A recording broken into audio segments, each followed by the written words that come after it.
침몰한 지 4년이 돼가지만 여전히 숱한 의문이 남아있는 가운데 그날의 진실을 확인하기 위한 블랙박스 영상 분석 작업이 진행되고 있습니다. 민주당 광주시장 경선 후보들의 자질과 능력을 검증하는 연속 보도. 오늘은 이용섭 경선 후보를 만나봅니다. 한전의 신임 사장이 취임식에서 에너지밸리 조성 등 현안 사업들을 한 단계 더 발전시키겠다는 포부를 밝혔습니다. 이명박 정부 시절에 있었던 댓글 공작 의혹과 관련해 광주지방경찰청이 압수수색을 받았습니다. 여러분 안녕하십니까? 오는 16일은 세월호가 침몰한 지 꼭 4년이 되는 날입니다. 여전히 숱한 의문 속에 그날의 진실을 찾기 위한 작업은 지금도 계속되고 있습니다. 세월호 내부의 차량에서 확보한 블랙박스 영상 분석 작업이 진행되고 있는데요. MBC가 확보한 블랙박스 영상에도 세월호 침몰 순간이 그대로 담겨 있습니다. 김양훈 기자가 보도합니다. 2014년 4월 16일 세월호 화물칸 C데크에 실려있던 차량 블랙박스 영상입니다. 화면상 오전 8시 46분 2초 차량들이 뒤엉키면서 왼쪽으로 쏠립니다. 잠시 후 좌측 깨진 유리창을 통해 바닷물이 쏟아져 들어옵니다. 6분 뒤인 8시 52분 48초 화물차 뒤쪽으로 사람이 보입니다. 힘겹게 차량을 붙잡고 탈출을 시도하던 남성은 앉은 채 미끄러집니다. 이미 세월호가 상당히 기울어져 있다는 증거입니다. 검찰은 세월호가 사고 직후 30도가량 기울었었다고 밝혔습니다. 하지만 선체조사위원회의 블랙박스 분석과 침몰 모형 실험 결과 세월호는 사고 직후 45도 이상 기운 것으로 나타났습니다. 지난해 9월 이후 세월호 화물칸에서는 수십여 개의 블랙박스가 발견됐습니다. 하지만 화면에 찍힌 시간이 느리거나 잘못 기록된 것도 많아 실제 시간과 재조정이 필요합니다. 같은 장면에도 녹화된 시각들이 이제 서로 다른 경우도 굉장히 많고, 그리고 하나의 블랙박스에서 나온 영상이라도 시간이 좀 일정하게 흐르지 않는 경우도 굉장히 많고. 침몰 순간의 목격자 블랙박스 영상 분석이 진행되면서 세월호의 진실을 찾는 노력도 한층 과학적으로 접근하고 있습니다. MBC 뉴스 김양훈입니다.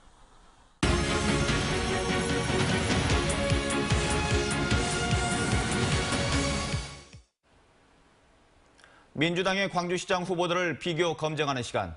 오늘은 그 마지막 순서로 이용섭 예비후보를 만나봅니다. 먼저 이 후보의 장단점을 분석한 리포트 보신 뒤에 직접 이야기 나눠보겠습니다. 윤근수 기자가 보도합니다.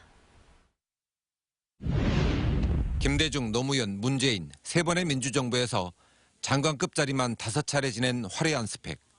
여기에 더해서 재선 국회의원까지 지냈습니다. 국회 인사청문회를 3번 통과하며 청렴성은 어느 정도 검증받았고 경제 전문가라는 이미지도 갖고 있습니다. 하지만 4년 전 지방선거 때 민주당을 탈당했던 전력. 2년 전 총선에서 낙선한 뒤에 현실 정치를 떠나겠다고 했다가 다시 정계에 복귀한 이력은 신뢰에 금이 가게 만들었습니다. 일자리 만들라는 중책을 팽개치고 자신의 일자리만 챙기려 한다는 야당의 호된 비판을 받기도 했습니다. 고위 관료와 정치인 경력으로 쌓아올린 높은 인지도, 초반부터 형성한 대세론도 이 후보에게는 기회요인입니다. 광주시장 선거에 3번째 도전하면서 적어도 꼭 하고 싶어 한다는 진정성만큼은 확인됐다는 점도 긍정적으로 작용할 수 있습니다. 하지만 대세론을 굳히기에는 확장성에 한계가 있다는 시선들이 있고 감산 페널티와 당원 명부 유출 사건도 이 후보의 앞길을 위협하고 있습니다. 특히 탈당 전력 때문에 경선에서 얻은 표의 10%를 감산해야 하는 페널티가 결정적으로 발목을 잡을 수 있습니다. MBC 뉴스 윤문수입니다. 그럼 이용섭 예비후보와 얘기 나눠보겠습니다. 안녕하십니까? 안녕하십니까? 예, 안녕하십니까? 대표 공약이 일자리가 넘쳐나는 광주지 않습니까? 예. 어떤 내용인지 설명 부탁드립니다. 지금 광주는 일자리가 부족하고 살기가 어려워서 시민들이 광주를 떠나고 있습니다.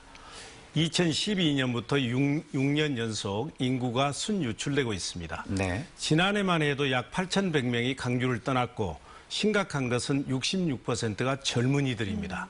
좋은 일자리 창출만이 떠나는 광주에서 돌아오는 광주, 찾아오는 광주를 만들 수 있다는 게 제 생각입니다.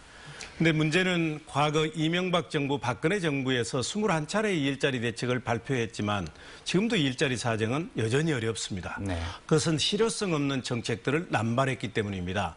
제가 지난 3월 7일 날 일자리 정책을 발표했는데 이번에는 발상을 전환해서 완전히 특단의 대책을 발표했다. 이렇게 말씀드릴 수 있습니다. 네, 광주의 고용률을 70%까지 끌어올리시겠다 예. 목표를 제시하셨는데 구체적인 방안은 어떤 게 있습니까? 지금 광주 고용률은 63.8%로 전국 평균보다도 낮습니다. 네. 제가 임기 중에 선진국 수준인 70%까지 올릴 것입니다. 우선 시민들의 생명과 재산을 지키는 안전 분야, 그리고 국민들의 그 삶의 질을 높이는 보건, 의료, 요양, 교육 이런 분야에서 적정한 인력을 확보할 것이고요.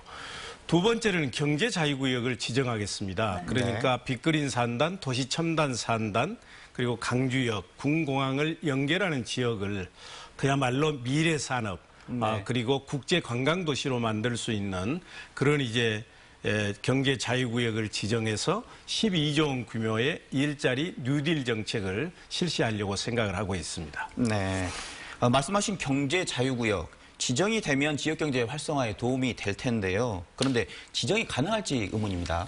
예, 우리나라의 경제 자유구역이 8개가 있습니다. 잘 아시는 것처럼 경제 자유구역은 애국인들의 기술과 자본을 가져오기 위해서 세금도 감면해주고 규제도 완화해주고 각종 혜택을 이제 드리는 겁니다. 네. 지금 중앙정부에서 제2단계 경제자유구역 기본계획을 만들고 있습니다. 그런데 광주는 매우 산업도 취약하고 지역균형 발전 차원에서 어렵기 때문에 제가 시장이 되면 얼마든지 유치할 수 있다. 저는 이렇게 생각을 합니다. 네, 경제 자유구역에서 추진하시겠다는 프로젝트를 보면 친환경차, 스마트시티, 또 에너지 신산업 육성 등이 있는데 이미 지금 현재 민선 6기에서 진행이 되고 있는 부분이 아닌가 싶습니다. 어떤 차별점이 있나요?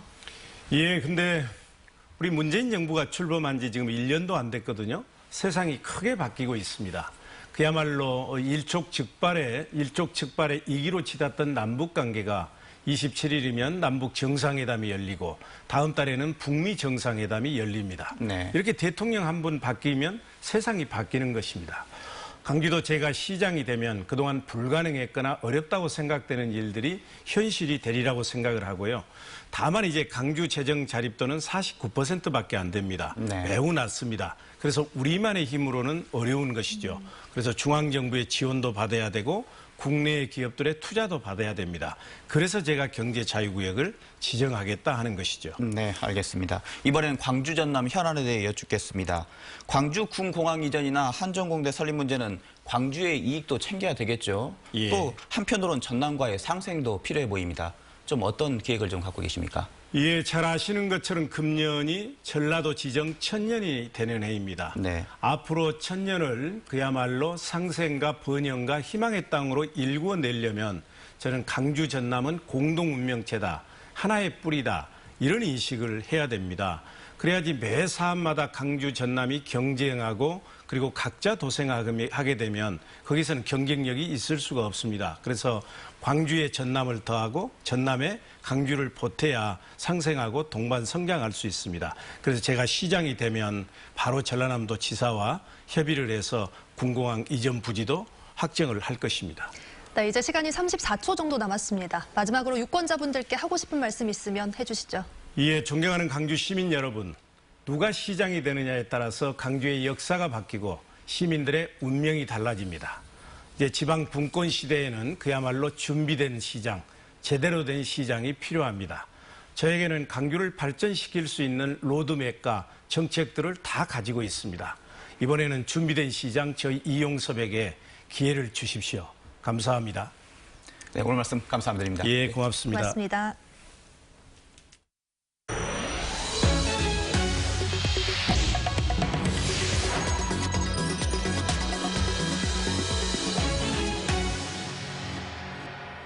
사 4개월 이상 공석이었던 한전 사장 자리에 김종갑 신임 사장이 취임했습니다.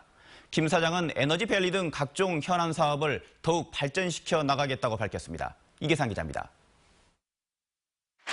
지난해 4분기 이후 경영 실적이 줄곧 악화되고 있는 상황에서 한국전력을 이끌게 된 김종갑 신임 사장은 비상 경영을 천명했습니다. 그렇다고 회사 이익만을 추구할 수 없다는 점에서 김 사장은 공익성과 기업성이 조화롭고 균형 있게 발현되는 공기업을 만들겠다고 강조했습니다. 특히 연구개발 역량을 한층 강화해서 그룹사와 협력사가 함께 발전하는 모델을 제시하겠다고 약속했습니다. 한전의 영향을 받아서 더 많은 기업이 창업되고 거기서 부가가치와 고용 창출이 이루어질 수 있는 그것도 국가적으로는 똑같은 효과입니다.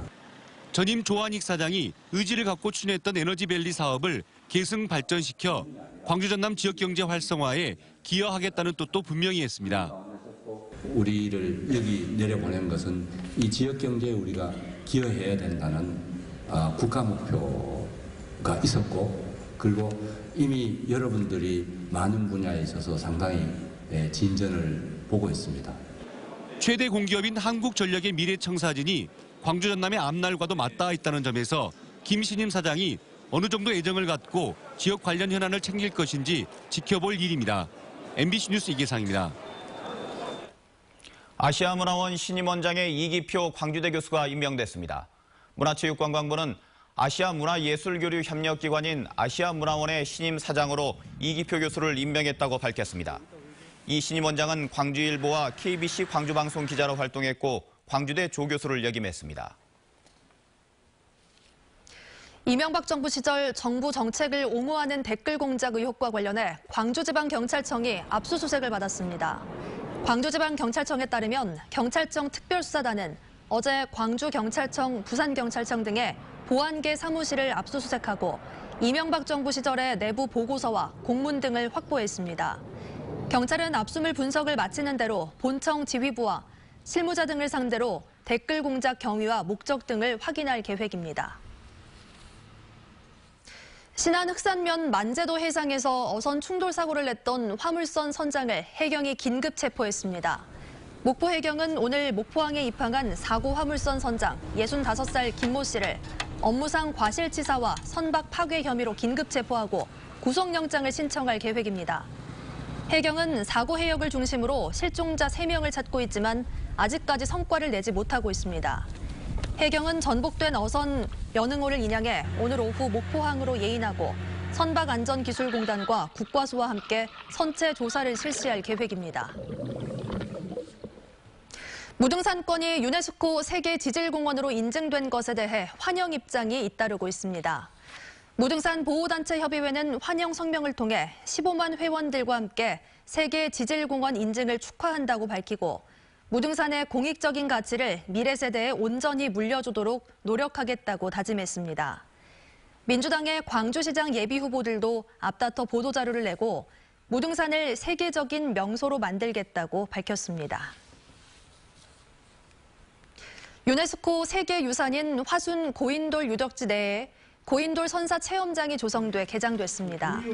지난 5년 동안 55억 원가량이 투입된 고인돌 선사 체험장에는 선사인들이 살았던 움집 25동이 복원돼 당시의 농사와 사냥, 어로 생활 등을 체험할 수 있도록 했습니다.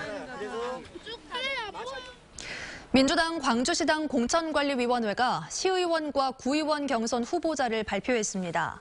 민주당 광주시당은 시의원 선거구 20곳 가운데 9곳은 단수 공천하고 나머지 11곳은 컷오프를 통과한 2~3명의 후보를 대상으로 오는 28일부터 경선을 치르기로 했습니다. 또 구의원 경선 후보 52명을 선정하고 심사 결과를 홈페이지를 통해 공개했습니다.